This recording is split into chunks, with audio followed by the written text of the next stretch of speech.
అత్తాకోడలు ఇద్దరు ఒకరిపై ఒకరు కేకలు వేసుకుంటూ పెద్ద పెద్దగా గొడవలు చేస్తుంటారు. దీన్ని చూసిన కాంతమ్మ భర్త అటుగా వచ్చి ఈ విధంగా అంటాడు. ఏమైంది కాంతం? ఏంటి ఈ గొడవ?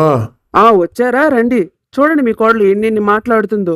నేనేమో డబ్బు పీనసనట, డబ్బు పోతుందని పళ్ళు కూడా తోమని రకాన్నట.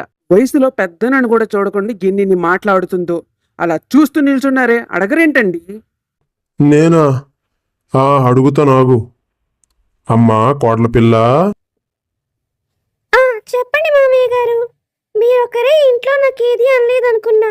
ఇప్పుడు మీరు కూడా నాకు అంటున్నారు. ఏం లేదమ్మా, ఏదో తింటున్నావుగా, ఏంటా అది అని.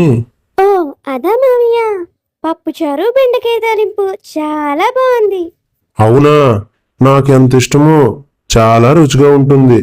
మీ అత్తగారేగా వండింది, బాగా వండుతుందిలే. సరిపోయింది, మిమ్మల్ని అడగమన్నాను చూడు.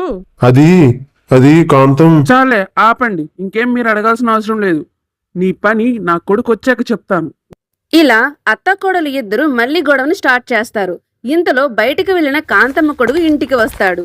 అమ్మా అమ్మా, ఓ మీరందరూ ఇక్కడే ఉన్నారా? అదిగో నా కొడుకు వచ్చాడు, ఉండు నీ పని చెప్తా. రారా నాయనా, చూడరా ఈ విడ్డూరం. అమ్మా అసలు ఏమైంది అమ్మా? కాంతమ్మ జరిగిన విషయాన్ని కొడుకుతో చెప్తుంది. దీంతో అత్తాకోడల తగు మళ్ళీ మొదలవుతుంది. అమ్మా ఊరుకోవే, ఏమేవ్ నువ్వైనా ఊరుకోవే. నాన్న నువ్వైనా చెప్పొచ్చు కదా నాన్న. అబ్బబ్బా, కాసేపు మీ ఇద్దరు ఊరుకుంటారా లేదా? నేనేదో శుభవార్త చెప్దామని వస్తే ఇద్దరూ గొడవ ఆడుకుంటున్నారు. శుభవార్త ఏంటది నాయనా?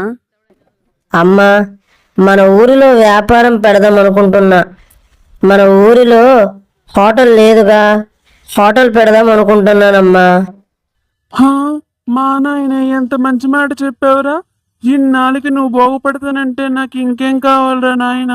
ఇన్నాళ్ళు బాధ్యత లేకుండా రోడ్ల మీద తిరిగేటోడివి, ఇప్పుడేమో బాధ్యత చేపడతాను, ఇంటిని బాగా చూసుకుంటానంటే నాకు ఇంకేం కావాలి చెప్పు. చాలా మంచి మాట చెప్పావురా నాన్న.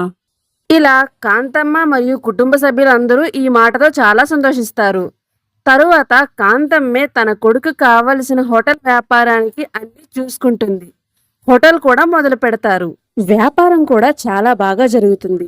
ఇలా కొద్ది రోజులకు కాంతమ్మకు హోటల్ వ్యాపారంలో పెట్టే పెట్టుబడి కంటే వచ్చే లాభాలు చాలా తక్కువగా ఉన్నాయని గ్రహిస్తుంది. అసలు విషయం ఏమిటో తెలుసుకోవడానికి హోటల్ గుమస్తాను పిలిపిస్తుంది. కొంతసేపటికి హోటల్ గుమస్తా కాంతమ్మ ఇంటికి వస్తాడు. నమస్కారం కాంతమ్మ గారు, రమ్మన్నారంట. వీరయ్య రా, నీకోసమే చూస్తున్నా. ఏం లేదు వీరయ్య, హోటల్లో మనం పెట్టే పెట్టుబడి కంటే లాభాలు చాలా తక్కువగా వస్తున్నాయి. అసలు కారణం ఏంటో తెలుసుకుందామని పిలిపించాను.